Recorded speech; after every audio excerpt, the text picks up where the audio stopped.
Bonjour, je m'appelle Vincent Fontaine, je suis éleveur de chèvres angora dans le Loiret, dans le centre de la France. Donc j'ai un élevage de 45 chèvres, donc un petit troupeau de chèvres angora qui sont originaires de Turquie à la base. Donc c'est des animaux très dociles et très sympathiques. Une production de mohair, donc des chèvres angora qui sont destinées à produire de la laine.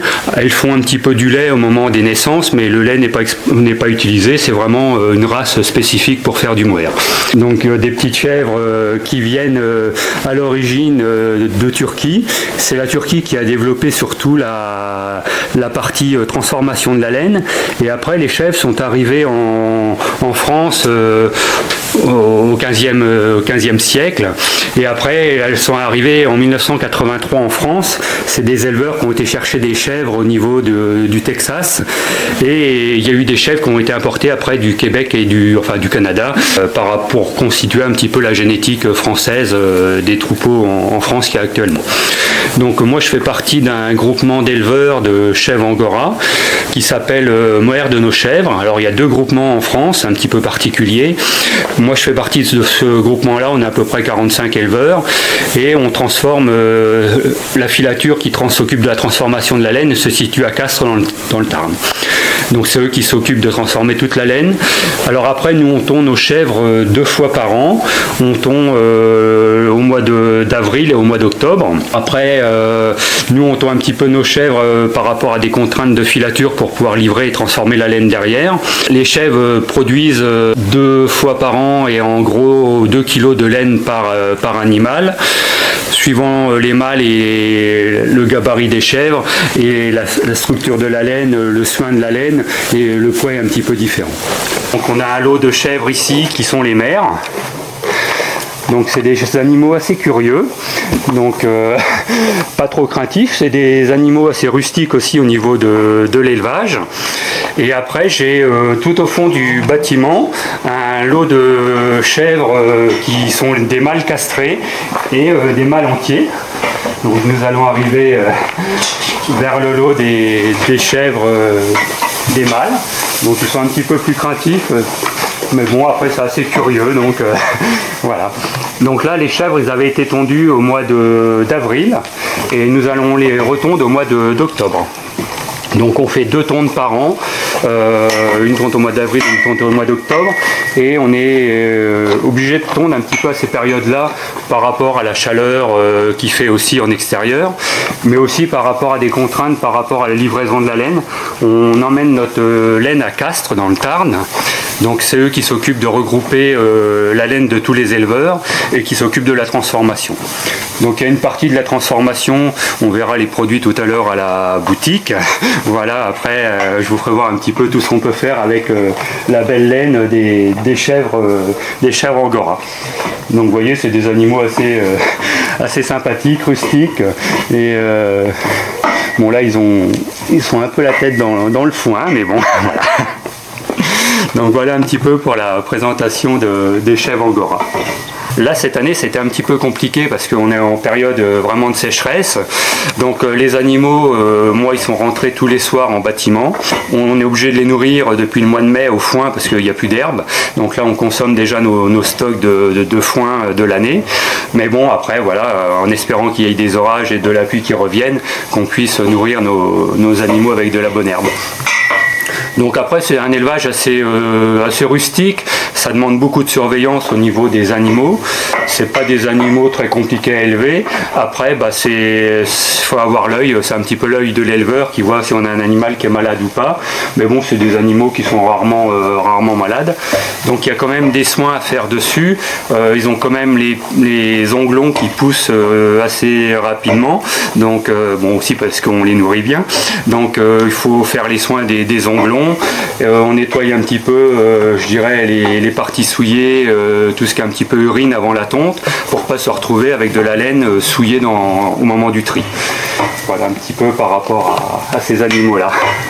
Alors elles sortent, voilà, elles ont des bâtiments, vous voyez, bon, on va les ressortir tout à l'heure. Et là, il y a du foin qui les attend dehors, parce que là, les prairies sont vraiment desséchées, et donc il y a des petits tas de foin qui sont déjà prêts, et on les lâche dès qu'on va pouvoir les remettre dehors, quoi, voilà.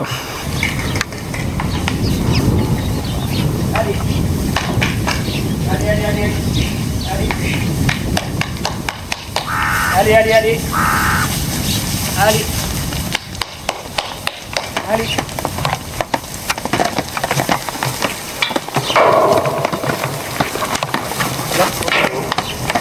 Allez, allez, allez. Allez. Allez.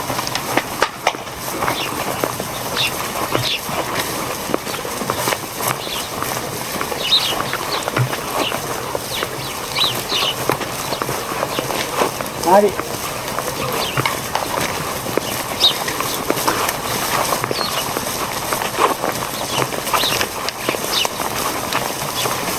Donc voilà, ils sont dans leur pré, puisque c'est les mâles. Et voilà, ils ont du foin pour la journée, pour manger un petit peu. Ils vont aller grignoter un petit peu d'herbe à droite à gauche, mais c'est vraiment de l'herbe desséchée, quoi. Donc là, c'est vraiment une période compliquée pour nous aussi, quoi. On peut voir au niveau des mâles, là j'ai un lot de mâles castrés et de mâles entiers. Donc les mâles entiers ont des cornes comme celui qui arrive vers nous, un petit peu sur les côtés qui partent en spirale, et les mâles castrés ont juste les cornes qui vont tout simplement à l'arrière, comme le jeune qui est derrière, quoi. C'est comme ça qu'on reconnaît nos mâles et nos mâles castrés dans le troupeau. Voilà. Alors après, les mâles, ils se battent un petit peu au moment de la reproduction. Donc il faut savoir que nous, on va les mettre plus au mois d'octobre à la reproduction. Donc un petit peu, la reproduction des chèvres se fait, je dirais aussi avec l'intensité de la lumière. Donc plus la lumière va baisser, plus on va arriver vers l'automne. Je dirais plus les femelles vont être en période d'ovulation. Donc on mettra les boucs à ce moment-là. Alors après, ça se bagarre un petit peu, mais bon, comme on fait des lots par rapport à nos chèvres, on sépare les mâles, et ils ont chacun leur troupeau de chèvres bien attitrés à eux. Voilà. Après, nous, on est suivi par un organisme qui s'appelle Capgène, qui gère toute la génétique des chèvres en France. Donc c'est grâce à eux qu'on sait avec quel bouc on peut mettre quelle chèvre. Et on a tout un tas de standards un petit peu, avec des index par rapport à la finesse de la laine, par rapport à la fibre qui peut être indésirable au niveau de la laine, et par rapport au volume de poids qu'une chèvre peut produire. Donc en gros, les mâles font autour de 3 kg par 2,5 kg, 3 kg de laine. Et les chèvres vont faire plus 1,8 kg, 2 kg de laine en moyenne, quoi, voilà. Alors les femelles, on va les lâcher après. Voilà, on peut aller les lâcher. Je vais refermer la barrière qui ne se chauffe pas. Et on va les lâcher les femelles également. Alors c'est des chèvres qui sont un petit peu rustiques. Enfin qui sont très rustiques d'ailleurs. Elles sont assez curieuses, bon là elles ont un petit peu peur. C'est des animaux qui vivaient en Turquie, donc à l'origine un petit peu sur des cailloux, donc ça se nourrit vraiment simplement. On est sur du foin, de la luzerne et bon de la paille pour les litières. Après c'est des animaux assez curieux. Qui sont assez sympathiques et qui suivent assez facilement dans les champs. Donc pas de craintifs, on a un petit peu peur peut-être aujourd'hui, mais bon après c'est vraiment des animaux qui sont attentionnés et c'est une race vraiment docile. C'est des animaux qu'on a très peu de problèmes avec. Voilà. Donc nous après on a des soins à faire dessus. On fait des soins au niveau des onglons, donc faut tailler les onglons parce que bah voilà après comme ils sont bien nourris ça pousse aussi. Moi je n'ai pas des terrains très caillouteux donc ils usent pas. Alors ils ont des noms. Alors ils ont sur chaque oreille des boucles jaunes. Donc ça c'est pour les identifier. Après, ils ont tous des noms suivant les années de naissance, un petit peu comme les chats et les chiens, il y a une lettre, donc on donne des noms un petit peu particuliers, il y a un petit peu de tout, il y a de la Miss, il y a de l'EVA en nom, un petit peu, c'est un petit peu vraiment, voilà. Donc après, on arrive un petit peu, ils ont toutes quand même leurs particularités, un petit peu les cornes différentes, des cornes un peu plus écartées, des petites têtes un petit peu plus fines. Donc après, c'est plus compliqué pour nous quand on les tond de les reconnaître, mais sinon après il n'y a pas de problème, on les reconnaît assez bien. Elle sort combien de temps? Alors là, elle sort toute la journée dehors. Moi, je les rentre le soir en bâtiment. Et vous voyez, elles ont du foin à volonté. Et puis après, elles sortent dehors. Alors après, elles n'aiment pas trop la pluie. Un petit peu de pluie, ça les dérange pas. Bon, après, si ça pleut vraiment toute la journée, elles demandent à rentrer, elles restent à la porte et à nous attendre. Voilà. Donc devant, là, il y a des petits bébés. Derrière, il y a des mères qui sont là. Donc on va les mettre dehors si elles veulent bien sortir. Allez, venez. Allez. Et tu vas être parti. Allez. Allez. Allez. Allez. Allez. Allez. Allez, c'est par là. Hop. Hop. Hop, hop, hop. Allez. Donc voilà, on vient de lâcher les chèvres dehors. Donc elles vont, vous voyez, mettre le nez dans le foin. Elles vont être toute la journée dehors. Elles vont profiter du beau soleil qu'on a. Donc elles ont le quoi de manger pour toute la journée. Alors après, c'est des animaux qui ont leur caractère, elles sont très gentilles. Entre elles arrivent des fois à se mettre des petits coups de tête, notamment au niveau de l'alimentation. Donc il y a quand même une petite hiérarchie dans le troupeau. Il y en a qui ont leur caractère et qui ne se laissent pas faire facilement, quoi, hein. Surtout au moment de la nourriture. Bon après, il n'y a pas de... Ça reste, c'est pas méchant non plus, quoi. C'est des petits coups de tête qu'elles se donnent de temps en temps, quoi. Mais ça reste des animaux très, très dociles et affectueux, avec un tempérament assez exceptionnel, contrairement à du mouton qui est beaucoup plus sauvage, quoi. Alors après, moi, l'hiver, on les complémente avec des bouchons de luzerne et de l'orge, mais sinon, c'est du foin de luzerne et du foin normal, quoi. Donc là, cette année, on a eu de la chance de faire du bon foin malgré la sécheresse, mais c'est vrai que depuis le mois de mai, là, il n'y a plus du tout d'herbe et ça devient compliqué, donc elles sont au foin, quoi. Après, là, ça n'empêche pas la laine de pousser, elles sont quand même bien nourries, donc le but c'est aussi d'avoir une bonne production de mohair derrière, quoi. Alors elles ont des pierres à sel, des pierres à minéraux qui sont dans les bâtiments, donc il y a un petit complément de ce côté-là, mais bon voilà, c'est vraiment des animaux rustiques de ce côté-là. Elles vont grignoter, il y a un petit peu de feuilles de chêne, des choses comme ça, de cerisier, des ronces aussi. Bon après les ronces, elles y vont pas trop parce qu'elles ont vite fait de se prendre avec le mohair dedans, mais c'est vraiment des animaux assez dociles avec un bon tempérament, quoi. Elles vivent, une chèvre ça vit entre 10 et 14 ans, donc voilà, il y a un petit peu de tout au niveau du troupeau. Moi ça fait 14 ans que j'ai commencé avec une dizaine de chèvres.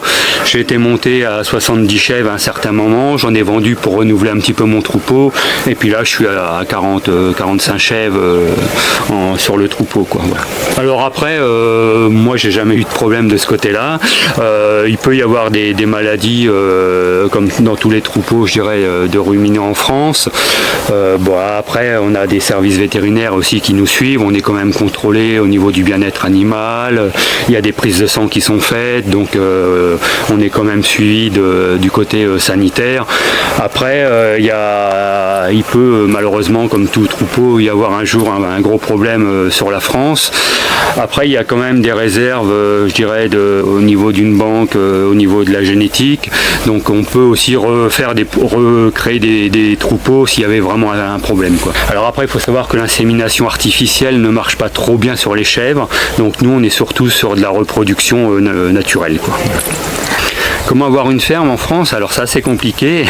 Et c'est une ferme familiale qui date de mes arrière-grands-parents. Ça n'a jamais été une grosse ferme, il y a tout le temps eu des animaux.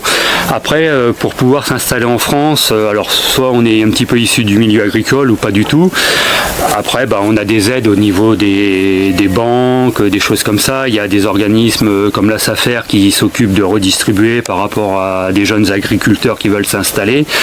Après, s'installer en agriculture, ça demande aussi un certain moyen financier. Le prix des terres en France était quand même assez élevé. Et puis après, ça dépend un petit peu de ce qu'on recherche aussi. C'est un parcours qui peut être accompagné aussi par tout un tas d'organismes en France. Donc c'est assez facile de pouvoir aussi s'installer sur des chèvres angora ou d'autres productivités en France, quoi. Donc là on est devant le stock de foin pour les chèvres, donc c'est tout le foin qu'on a pour l'hiver. Donc vous voyez d'habitude ça vient jusqu'au poteau en bois. On a commencé déjà à donner pas mal de foin parce que vu la sécheresse, mais bon ils ont de quoi manger tout l'hiver, donc on a quand même un bon stock de foin pour faire face à un hiver et à un manque d'herbe. C'est un petit peu, c'est pas évident, je sais pas trop exactement la quantité, mais bon ça a vite fait de manger 2-3 kilos de foin, ça va assez vite quoi. Donc moi il me faut, c'est des ballots qui font 250 kilos, en 3-4 jours ils m'ont mangé le ballot quoi. J'ai du stock jusqu'au mois de mai l'année prochaine pour refaire, là il y a le quoi de faire tout l'hiver avec le foin quoi, il n'y a pas de souci quoi. Moi j'ai une petite exploitation, donc je gère tout seul un petit peu mon exploitation. Moi je travaille beaucoup par contre avec une autre éleveuse qui est dans le Loiret, qui fait la même chose que moi, donc on s'entraide beaucoup avec, c'est le Moher de Sophie, qui est à côté de Pithiviers, et c'est une collègue avec qui on fait la tonte. Donc j'avais oublié de vous dire aussi que je fais la tonte des chèvres, donc on tonde nous-mêmes avec ma collègue. Donc avant on prenait un tondeur et depuis 3 ans on tonde nous-mêmes nos chèvres. Voilà. Donc on a investi dans du matériel de tonte et on tonde nous-mêmes. Voilà. Donc on va aller voir la suite de la transformation de la laine. On va passer de l'animal au produit fini. Donc je vous invite, on va aller jusqu'à la boutique et je vais vous faire découvrir un petit peu la boutique, les produits finis, les jolis produits qu'on peut faire avec nos belles chèvres. Voilà. Donc ici on est à la boutique, donc bienvenue à la boutique du Moher de Locre. On va vous présenter un petit peu l'étape suivante par rapport aux animaux. Donc une fois qu'on a tondu les animaux, donc moi je tonds les animaux avec ma collègue qui est à Pithiviers, qui s'appelle le Moher de Sophie. Donc on travaille ensemble tous les deux et on travaille depuis pratiquement une dizaine d'années ensemble. Donc une fois que les chèvres sont tondues, on trie notre laine. Donc ici on a une toison d'un animal qui est assez jeune. Donc nous dedans on va retirer toute la paille que vous voyez. Donc ça c'est un travail qui se fait à la main. Donc on retire toutes les brins de paille qu'on va trouver, les petites imperfections de graines. Et on va trier un petit peu après notre fibre suivant la catégorie de l'animal et suivant la finesse aussi un petit peu. Donc là c'est plus du toucher par rapport à l'habitude au niveau de la main, mais on trie par catégorie. Et sur un même animal il peut y avoir plusieurs catégories, donc soit du 1 pour les animaux très très jeunes, 2 ou 3 ou 4 suivant l'animal et l'âge de l'animal. Alors après on trie aussi en fonction des produits qu'on va avoir à la fin. Le fil très très fin, je dirais des jeunes animaux et des animaux jusqu'à l'âge de 3 ans, c'est une fois transformé, ça nous sert à faire les pelotes de laine. Donc un fil très, très doux et très fin. Après on utilise les autres catégories soit pour faire de la chaussette, ou alors après avec les animaux qui sont beaucoup plus vieux, la laine est un petit peu plus grossière au niveau de la fibre et on fait des plaids. Donc plaids ou couverture par rapport aux animaux plus âgés. Et après sur les animaux, je dirais de l'âge de 3 à 10 ans, on va s'en servir pour faire des étoles, des écharpes, et toute la laine vraiment fine, le mohair des chevreaux, ça sert à tout ce qui est en contact avec la peau, donc les petits tours de cou, les gants, les pulls. Voilà. Alors après, il faut savoir que nous, dans le mohair, au niveau de la transformation, il y a de la soie qui est rajoutée dedans. Ça permet de renforcer le fil, l'armature du fil pour travailler le fil derrière. Donc après, nous, au niveau des teintures, une fois qu'on a trié, on emmène notre laine à Castres, c'est regroupé là-bas, ils gèrent la partie transformation. Nous, au niveau des teintures, c'est une société, enfin il y a deux sociétés, c'est un peu compliqué, mais il y a deux sociétés. Il y a une société qui est en Vendée qui s'appelle Couleur Textile, qui nous fait nos teintures.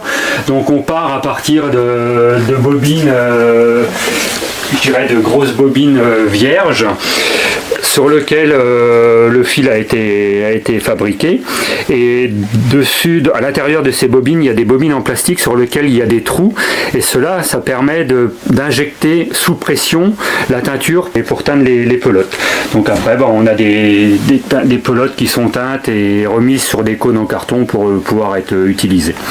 Voilà. Une fois qu'on a le fil, alors nous on a pas mal de cônes parce qu'on travaille aussi avec des gens qui font du tissage, donc pour les métiers à tisser. On a des pelotes pour tout ce qui est tricoteuse. Il y a 3 types de fils. On a un fil très grossier, voilà. On a un fil qui est assez gros, donc qui est 98% mohair et 2% de soie. On a un fil intermédiaire qui est du 77% mohair et 23% de soie. Et on a un fil très fin qui est du 55% mohair et 45% de soie. Donc après, voilà un petit peu les 3 types de fils qu'on possède, suivant la qualité des produits qu'on veut faire derrière. Et après, on a aussi une partie qui est faite avec un fil vraiment grossier qui nous sert à faire de la grosse chaussette de montagne, sur lequel on rajoute dedans de la laine normalement de mérinos pour avoir un petit peu cette douceur aussi au niveau des pieds. Voilà. Alors les produits, on les vend directement à la ferme, ici à la boutique. Moi, je fais aussi des marchés, des fêtes, des manifestations tout au long de l'année. On fait avec ma collègue que je parlais tout à l'heure, le mohair de Sophie, un gros marché de Noël à Orléans. Donc on prend le chalet en commun. Cette année, ça va être un petit peu particulier parce que la ville a déplacé le marché différemment. Donc on sera sûrement chacun une semaine à Orléans. Voilà. Mais sinon, d'habitude, on se regroupe pour travailler en commun et on fait beaucoup de choses ensemble. Voilà, au niveau des soins des animaux, de la tonte, de ce côté-là. Donc après, on trouve des produits de la pelote de laine jusqu'au pull, au plaid, écharpe. Il y a des choses que nous on fait nous-mêmes au niveau de, comme ces petits tours de cou. Ça c'est moi qui les fait au niveau du tricotin. Donc on a un tricotin qu'on fait nous-mêmes, avec lequel on fait nous-mêmes. On fait des petits bandeaux et il y a une partie aussi, le reste des produits qui est fait en filature, tout ce qui est chaussettes, pulls, c'est fait à Castres dans le Tarn. C'est la filature qui nous les fait là-bas. Je présente également ma maman qui au niveau qui donne un petit coup de main au niveau des animaux pour surveiller au niveau des animaux et aussi au niveau de la boutique des fois qui reçoit des gens quand je suis pas là. Voilà. Quand il fait ses marchés, voilà, je m'occupe des bêtes, voilà. Vous êtes très fiers de lui? Ah oui, très.